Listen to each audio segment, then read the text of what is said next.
Hello friend, स्वागत है आप सभी का अपने चैनल आस्क बोर्ड में। तो सभी बच्चों को गुड इवनिंग। सभी बच्चे बता दीजिए आप लोग कैसे हैं, आवाज़ की क्वालिटी, वीडियो की क्वालिटी सब चीज़ बढ़िया है कि नहीं है।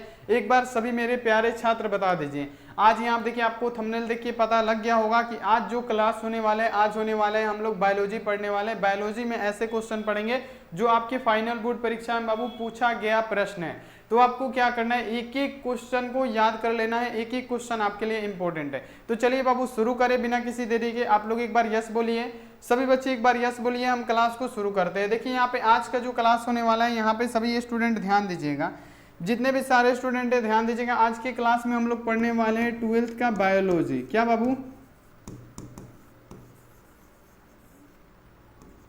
यहाँ पे हम लोग क्या पढ़ने वाले हैं, 12th का बायोलॉजी पढ़ने वाले हैं, जो आपके फाइनल बोर्ड परीक्षा के लिए काफी ज्यादा इंपॉर्टेंट होने वाला है। तो सभी बच्चे एक बार क्या कीजिए, सभी जितने भी सारे स्टूडेंट हैं चैनल पे पहली बार आए हैं, चैनल को आप लोग सब्सक्राइब कर दीजिए और सब्सक्राइब करने के बाद से बेल आइकन को दबा के आप लोग ऑल पे कर लीजिए, ताकि जब भी लाइव क्लास हो नोटिफिकेशन आपके पास पहुंचता रहे। साथ में अगर बच्चे लाइक नहीं किए हैं बाबू, फटाफट लाइक कर दीजिएगा। जितने भी स्टूडेंट अगर लाइक नहीं किए हैं फटाफट लाइक कर दीजिए, ताकि क्लास को हम स्टार्ट कर सके। क्लास बहुत ही ज्यादा टफ, बहुत ही ज्यादा इंपॉर्टेंट होने वाला है, क्योंकि सारा पूछा गया प्रश्न हम आपको बताने वाले हैं। कितना, तो टोटल 30 ऐसे क्वेश्चन बताएंगे जो आपके एग्जाम के लिए बहुत ही फायदेमंद साबित होगा। तो यहाँ देखिए लाइक कर दीजिएगा। और यहाँ पे क्या करना, अगर आप लोग व्हाट्सएप ग्रुप में नहीं जुड़े हैं आप लोग जुड़ जाइएगा। यहाँ पे हम अपना व्हाट्सएप नंबर लिख देते हैं 91 35 74 20 24। आप इस पे मैसेज कीजिए और बोलिए सर हमको ग्रुप में जुड़ना है, हम आपको क्या करेंगे, ग्रुप में ऐड कर देंगे। तो बाबू बिना किसी देरी के अब हम क्लास को स्टार्ट करते हैं। आप लोग रेडी हो जाइए एक एक क्वेश्चन का आंसर देने के लिए। चलिए आप देखिए पहले नंबर क्वेश्चन से स्टार्ट करते हैं। पहला नंबर क्वेश्चन आपके सामने है, आप लोग जवाब दीजिए कि अज्ञेय में वर्धी प्रजनन होता है किसके द्वारा। जो अज्ञेय होता है उसमें वर्धी प्रजनन किसके द्वारा होता है, ये बताना है। तो बाबू आपको ये याद रखना है कि अज्ञेय में वर्धी प्रजनन जो होता है किसके द्वारा होता है, बिल्बुल द्वारा होता है। आपको याद रखना है। देखिए कौन सा ऑप्शन में, तो देखिए यहाँ पे बुलबिल द्वारा हम बताए हैं ना अभी कि अज्ञेय में जो वर्धी प्रजनन होता है किसके द्वारा होता है बाबू, वो होता है बुलबिल द्वारा। तो यहाँ पे हमारा क्या बनेगा बच्चे, ए वाला ऑप्शन हमारा 100% राइट आंसर बनेगा। एक एक क्वेश्चन इंपॉर्टेंट है, एक एक क्वेश्चन आप लोग याद कर लीजिएगा, बहुत ज्यादा इंपॉर्टेंट है। अगला यहाँ पे क्वेश्चन देख लीजिए। अगला क्वेश्चन है, किनमें से किसमें जल के माध्यम से निषेचन होता है, बता दीजिए। इनमें से किसमें जल के माध्यम से निषेचन की क्रिया होगी, किसमें जल के माध्यम से निषेचन होता है, ये बता दीजिए। बाबू आपको याद रखना है जल के माध्यम से निषेचन किसमें होता है, याद रखना है निम्नलिखित में से किसमें जल के माध्यम से निषेचन होगा। बाबू जल के माध्यम से निषेचन होता है शैवाल में, टेरिडोफाइटस में, ब्रायोफाइटस, यानी इनमें से सभी होगा। यानी जल के माध्यम से निषेचन शैवाल, ब्रायोफाइटस, टेरिडोफाइटस, यानी हमारा क्या होगा, इनमें से सभी, यानी डी वाला ऑप्शन हमारा क्या होगा, राइट आंसर होगा। आपको इसको याद कर लेना, बिल्कुल परफेक्ट क्वेश्चन है, ऐसे ऐसे क्वेश्चन आपको याद होना चाहिए। अगला क्वेश्चन आइए कि निम्न में से किसमें बाह्य निषेचन होता है, किसमें आंतरिक निषेचन नहीं होता है, किसमें बाह्य निषेचन होता है। बाबू बाह्य निषेचन किसमें होता है, तो वो बाह्य निषेचन इसमें से मेढक में क्या होता है, बाह्य निषेचन होता है, बाह्य निषेचन की क्रियाएं होती है। तो देखिए निम्न में से किसमें बाह्य निषेचन होता है, बाह्य निषेचन किसमें होगा, आप बताएंगे बाबू किसमें, तो मेढक में सर जी बाह्य निषेचन होता है। ए पे टिक लगाइए, ए वाला ऑप्शन हमारा क्या होगा, राइट आंसर हो जाएगा। बाकी मनुष्य में आंतरिक होता है, हिरण में, घेंगा में, ये सब क्या होता है, आंतरिक होता है। बाह्य निषेचन बाबू मेढक में होता है, हमारा ए वाला ऑप्शन राइट आंसर होगा। तो यहाँ पे आप लोग इसको फ्रॉग पे राइट आंसर कर दीजिएगा, बहुत इंपॉर्टेंट है। चलिए अगला क्वेश्चन आपके सामने लाते हैं कि युग्मक स्थानांतरण हो सकता है, बता दीजिए किसके द्वारा। बहुत वहां देख लीजिए सबसे पहले कि ये तो बहुत ज्यादा इंपॉर्टेंट क्वेश्चन है, आप लोग इसका आंसर दीजिए। देखिए क्वेश्चन आपसे पूछा गया है, ध्यान रखिएगा कि युग्मक स्थानांतरण के लिए क्या जरूरी है, युग्मकों के स्थानांतरण के लिए क्या जरूरी है, किसके द्वारा हो सकता है। तो देखिए यहाँ पे जल के द्वारा भी यहाँ देखिए युग्मक का स्थानांतरण हो सकता है, जल के द्वारा युग्मक का स्थानांतरण हो सकता है, वायु के द्वारा भी युग्मक का स्थानांतरण हो सकता है, हवा के द्वारा भी, यानी ये तीनों के द्वारा युग्मक का स्थानांतरण हो सकता है। यानी क्या, जल, हवा और वायु, यहाँ आप देख लीजिए सबके द्वारा यहाँ पे क्या हो सकता है, युग्मका का स्थानांतरण हो सकता है। तो यहाँ पे क्या होगा, डी वाला ऑप्शन हमारा राइट आंसर होगा। आप लोग इसको सही कीजिएगा, बहुत ज्यादा इंपॉर्टेंट क्वेश्चन है। अगला क्वेश्चन आइए, अगला क्वेश्चन है 5 नंबर के, निम्नलिखित में से कौन सी विधि अलैंगिक प्रजनन की नहीं है। अब बताना है अलैंगिक प्रजनन की विधि कौन सी नहीं है। ये भी क्वेश्चन बैंक में आया हुआ है, आप लोग ध्यान रखिएगा कि निम्नलिखित में से कौन सी ऐसी विधि है जो अलैंगिक प्रजनन की नहीं है। इसमें से कौन सा हो जाएगा बाबू, अलैंगिक प्रजनन की विधि कौन सी होती है, मुकुलन द्वारा जनन होता है, प्रजनन होता है, पता है।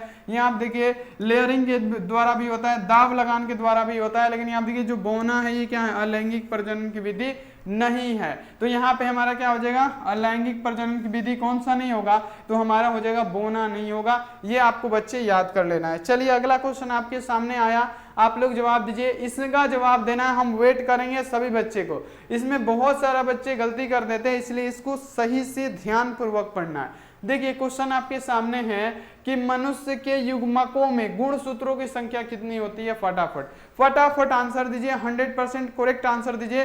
बाबू ये क्वेश्चन 2023 में भी पूछा गया है जस्ट अभी, तो ये आप लोग ध्यान रखना है, 2 से 3 बार ये आ चुका है। तो ये क्वेश्चन पे आपको ध्यान देना है कि यहाँ पे आपसे पूछा गया है कि यहाँ देखिए मनुष्यों के युग्मकों में गुणसूत्रों की संख्या। बाबू किसमें पूछा है, युग्मक में पूछा है। तो अगर आप 46 बता रहे हैं बिल्कुल गलत कर रहे हैं। क्या युग्मक में पूछा है कि मनुष्य की युग्मकों में गुणसूत्र, तो बाबू 23 होता है, याद रखने। किसमें, युग्मक में सिर्फ रहता है मनुष्य में गुणसूत्रों की संख्या, तब बताते आप 46, तो 46 आपका राइट आंसर होता। लेकिन अगर आपसे पूछा गया है कि मनुष्य में युग्मकों में, तो युग्मकों में क्या होगा बाबू, हमारा ओनली 23 हो जाएगा। यहाँ पे आपको याद रखना है, यहाँ पे क्या होगा 23 हमारा सही जवाब हो जाएगा। आप लोग इसको याद कर लीजिएगा। चलिए वेरी गुड, अगला क्वेश्चन आइए। अगला क्वेश्चन आपके सामने है कि द्विलिंगी प्राणियों के उदाहरण कौन से हैं। कौन कौन सा यहाँ पे देखिए प्राणी है जो द्विलिंगी है। सबसे पहले यहाँ पे फीता कृमि, जोंक, ये सब क्या होता है, ये सब द्विलिंगी, केचुआ, ये सब द्विलिंगी प्राणी होते हैं। यानी यहाँ देखिए फीता कृमि, जोंक तो हो गया हमारा द्विलिंगी। यहाँ देखिए स्पंज आपको क्या पढ़ाए थे, स्पंज जो होता है द्विलिंगी होता है। यानी दो जब द्विलिंगी होगा तो पेटवर्म भी क्या होगा, द्विलिंगी ही होगा। यानी कहने का मतलब क्या है, द्विलिंगी प्राणियों के उदाहरण कौन कौन से, तो इनमें से सभी है बाबू। कौन, स्पंज, जोंक, फीता कृमि, पेटवर्म, केचुआ, ये सब क्या होते हैं, द्विलिंगी प्राणी होते हैं। ये आप लोग याद रखिएगा। यहाँ पे क्या बनेगा हमारा पूछ रहा है कि कौन है, तो हमारा डी वाला यानी इनमें से सभी वाला आंसर राइट आंसर हो जाएगा। आपको इसको याद कर लेना है। अगला क्वेश्चन आइए कि इनमें से 8वां क्वेश्चन है बाबू कि इनमें से कौन केवल एक ही बार अपने जीवन काल में पुष्पित होता है। यानी इनमें से कौन है जो पूरे जीवन काल में एक ही बार पुष्पित होता है, पुष्प खिलता है। ये क्वेश्चन आया हुआ है, आप लोग इसका आंसर भी बता रहे हैं कि किस में। तो बाबू यहाँ पे याद रखना है कि जो बांस होता है ना, बांस पूरे जीवन काल में एक ही बार पुष्पित होता है, पूरे जीवन काल में एक ही बार पुष्पित होता है बांस। तो यहाँ पे ये वाला ऑप्शन हमारा राइट आंसर होगा।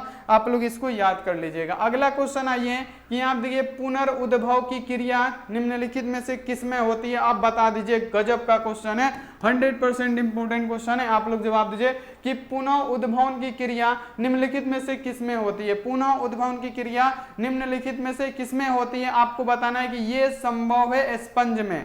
किसमें, पुनः उद्भवन की क्रिया बाबू किसमें संभव है, आपको याद रखना है स्पंजों में। तो यहाँ पे क्या लगाइएगा, स्पंज पे लगाइएगा, स्पंज ही आपका राइट आंसर होगा।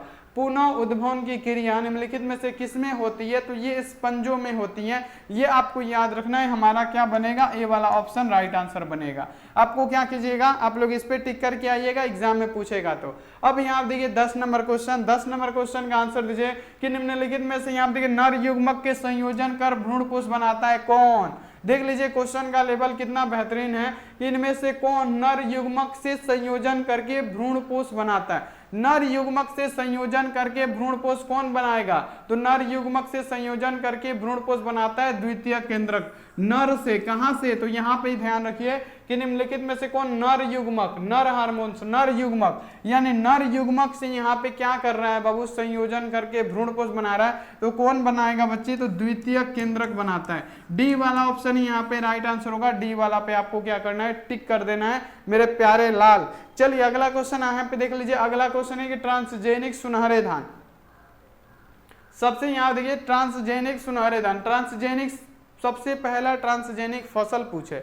बाबू अगर आपसे पूछ रहा है कि ट्रांसजेनिक पौधा कौन सा है, सबसे प्रथम ट्रांसजेनिक पौधा बाबू वो कौन सा है, आपको याद रखना है क्या, खैनी जो होता है वो होता है। तो यहाँ देखिए अब पूछा गया अब आपसे कि ट्रांसजेनिक सुनहरे धान किस विटामिन की प्रचुर मात्रा पाई जाती है, यानी जो ट्रांसजेनिक सुनहरे धान होते हैं उसमें कौन सी विटामिन पाई जाती है। तो बाबू आपको याद रखना है कि ट्रांसजेनिक सुनहरे धान में विटामिन ए पाया जाता है, ट्रांसजेनिक सुनहरे धान में विटामिन ए पाई जाती है। हमारा होगा बाबू यहाँ पे क्या, बी वाला ऑप्शन राइट, आप लोग इसको सही कर दीजिएगा। चलिए अगला क्वेश्चन आइए, अगला क्वेश्चन है कि सर्वप्रथम यहाँ देखिए क्लिनिक जिन, यहाँ पे क्या लिखा है, सर्वप्रथम क्लिनिक जिन चिकित्सा का उपयोग करके यहाँ पे किसके लिए यहाँ पे किया गया था। ये देखिए ये क्वेश्चन थोड़ा न्यू है लेकिन याद रखिएगा इंपॉर्टेंट है, आज हम इसका आंसर देंगे, फटाफट ध्यान रखिएगा।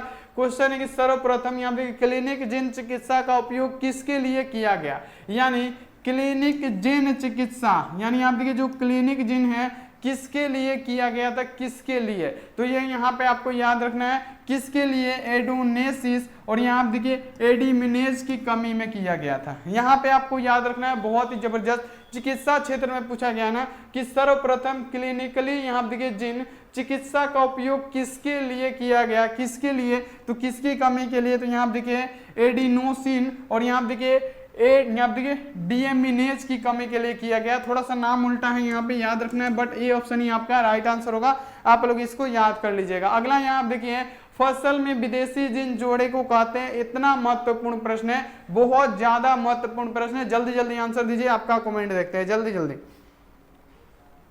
जल्दी जल्दी आंसर दीजिए, फटाफट इस यहाँ पे आंसर देना है। देखिए क्वेश्चन आपके सामने है कि फसल में विदेशी जिन जोड़ने को कहते हैं, बाबू फसल में विदेशी जिन जोड़ने को क्या कहते हैं, अनुवांशिकी अभियांत्रिकी, ये हम एक बार पढ़ा चुके हैं, क्या अनुवांशिकी अभियांत्रिकी कहते हैं। तो फसल में विदेशी जिन जोड़ने को कहते हैं, बाबू फसल में विदेशी जिन जोड़ने को क्या कहते हैं, अनुवांशिकी अभियांत्रिकी कहते हैं, ए वाला ऑप्शन हमारा राइट आंसर होगा। अगला क्वेश्चन आ जाइए बाबू अगले क्वेश्चन पे।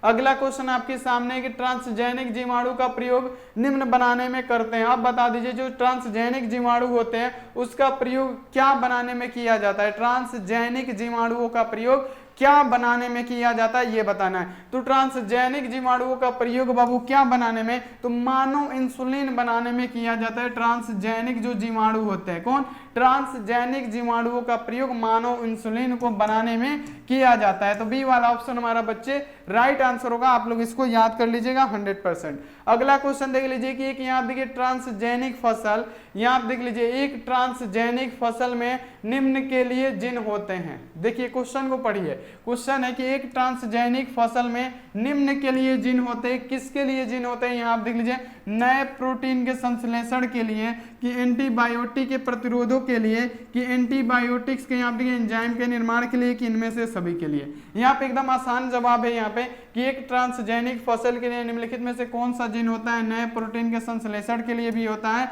एंटीबायोटिक के प्रतिरोध के लिए भी होता है, एंटीबायोटिक्स के एंजाइम्स के लिए निर्माण के लिए भी होता है, यानी क्या होगा, इनमें से सभी वाला आंसर बिल्कुल राइट आंसर हो जाएगा। आपको क्या करना है, इसको याद कर लेना है। चलिए अगला क्वेश्चन आइए, अगला क्वेश्चन आपके सामने कि गोल्डन राइस, यानी आप देखिए सुनहरा धान, गोल्डन राइस यानी सुनहरा धान में कौन सी विटामिन यहाँ आप देख लीजिए स्थानांतरित किया गया है, यानी गोल्डन राइस जो सुनहरा धान है उसमें प्रचुर मात्रा में कौन सी विटामिन पाई जाती है, ये पूछा गया।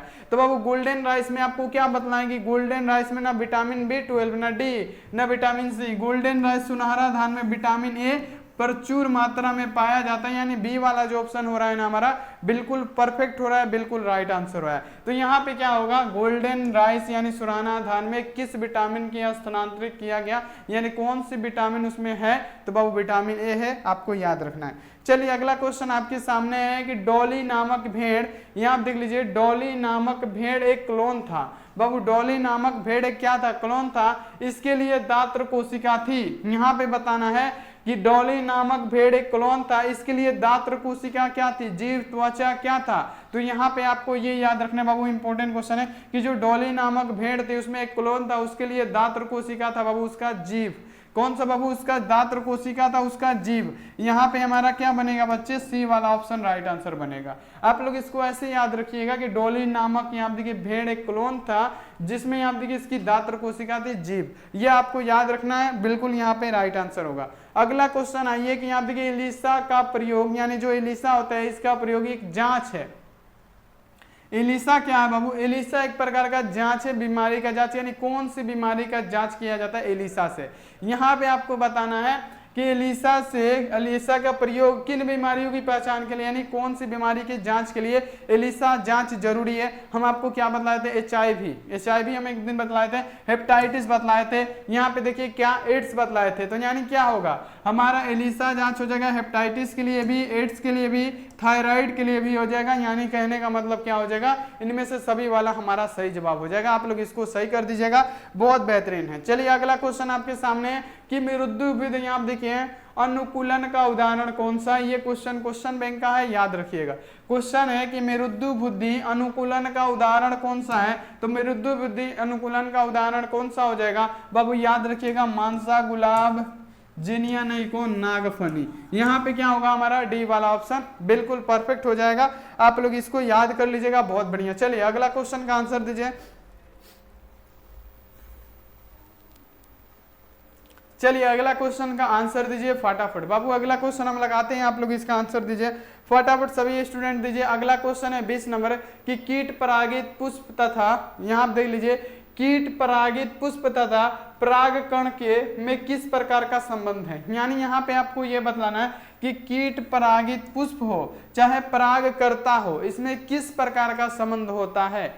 यहाँ पे आपको फिर से समझिए बाबू, वो क्या हो, चाहे कीट परागित पुष्प हो चाहे परागकर्ता हो, इसमें कौन सा संबंध होता है, याद रखने, सहोपकारिता संबंध होता है। देखिए कौन से, सहभागिता तो होगा नहीं, सहोपकारिता संबंध होता है। ए वाला ऑप्शन हमारा राइट आंसर होगा।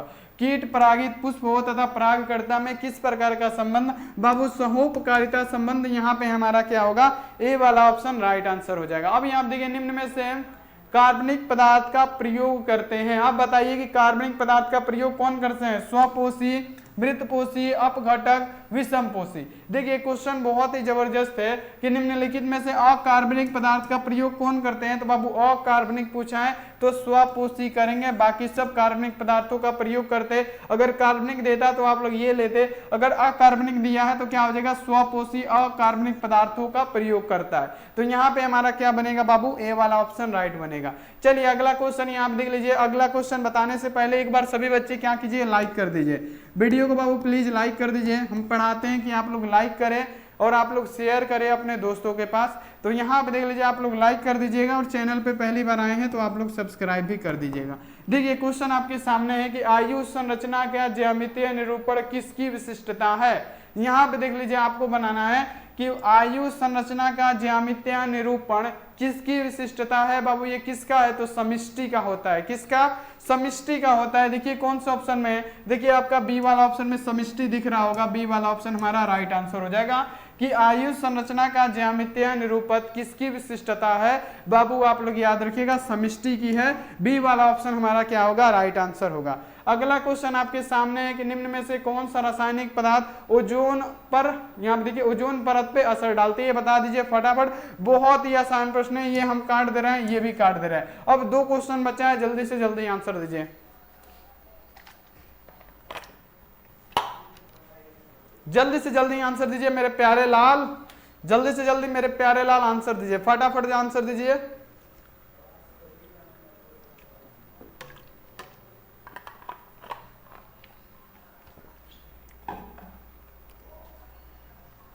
बाबू हम क्या बतलाए हैं कि निम्नलिखित में से कौन सा रासायनिक पदार्थ ओजोन परत के असर पर, मतलब परत पे क्या असर डाल सकती है, कौन, तो ये क्लोरोफ्लोरोकार्बन CFC। यहाँ पे क्या होगा, ए ऑप्शन हमारा राइट आंसर हो जाएगा। चलिए अगला क्वेश्चन आपके सामने है 24 नंबर कि किसमें तिर्यक द्विखंडन पाया जाता है, बता दीजिए।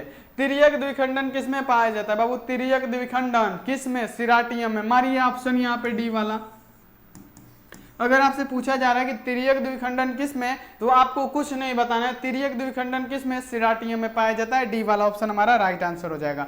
चलिए अगला क्वेश्चन आपके सामने कि प्राणियों में यौना अवस्था के बाद कौन सी अवस्थाएं आती है, यानी प्राणी में यौना अवस्था के बाद कौन सी अवस्थाएं आएगी। तो बच्चे प्यारे लाल आपको याद रखना है कि प्राणियों में यौना अवस्था के बाद जो आती है बाबू प्रजनन की अवस्था आती है। तो यहाँ पे हमारा बनेगा बी वाला आंसर राइट आंसर कि प्राणियों में यौना अवस्था के बाद जो अवस्थाएं आती है उसका नंबर है प्रजनन अवस्था। तो ये आप लोग याद कर लीजिएगा। चलिए अगला क्वेश्चन आपके सामने है 26 नंबर कि अगुणित कोशिकाओं के संलग्न से क्या बनता है, यानी कहने की अगुणित कोशिकाओं के संलग्न की प्रतिक्रिया से क्या बनता है। तो बाबू अगुणित कोशिकाओं के संलयन की प्रतिक्रिया से क्या बनेगा, संयुग्मन बनेगा। ये बहुत इंपॉर्टेंट क्वेश्चन है, आसान है, बार बार आता है, ये आपको याद रखना है। डी वाला ऑप्शन हमारा राइट आंसर हो जाएगा। चलिए अगला क्वेश्चन आपके सामने कि किसके लिए लैंगिक जनन जिम्मेदार है। बाबू बहुत जबरदस्त क्वेश्चन है कि किसके लिए लैंगिक जनन जिम्मेदार है। लैंगिक जनन बाबू जिम्मेदार है द्विगुणित अवस्था बनाने हेतु। याद रखना है क्या कि किसके लिए लैंगिक प्रजनन जिम्मेदार है। तो लैंगिक प्रजनन जिम्मेदार है द्विगुणित अवस्था बनाने हेतु। तो यहाँ पे क्या होगा हमारा द्विगुणित अवस्था बनाने हेतु ये लैंगिक जनन जिम्मेदार है। तो यहाँ पे आप लोग इसको राइट कर दीजिएगा। चलिए अगला क्वेश्चन आपके सामने कि एंटीमोफिली पुष्प में परागण का माध्यम। यहाँ पे बताइए एंटीमोफिली पुष्प जो होते हैं उसमें परागण का माध्यम क्या होता है। बाबू एंटीमोफिली में ना कीट द्वारा परागण होता है, ये आपको 110% याद रखना है। देखिए पूछा गया है कि एंटीमोफिली में परागण किस माध्यम से होता है। एंटीमोफिली में जो परागण का माध्यम है बाबू क्या कीट के माध्यम से होता है। यहाँ पे आपको याद रखना है चींटी के माध्यम से नहीं होता है, आप लोग इसको याद कर लीजिएगा।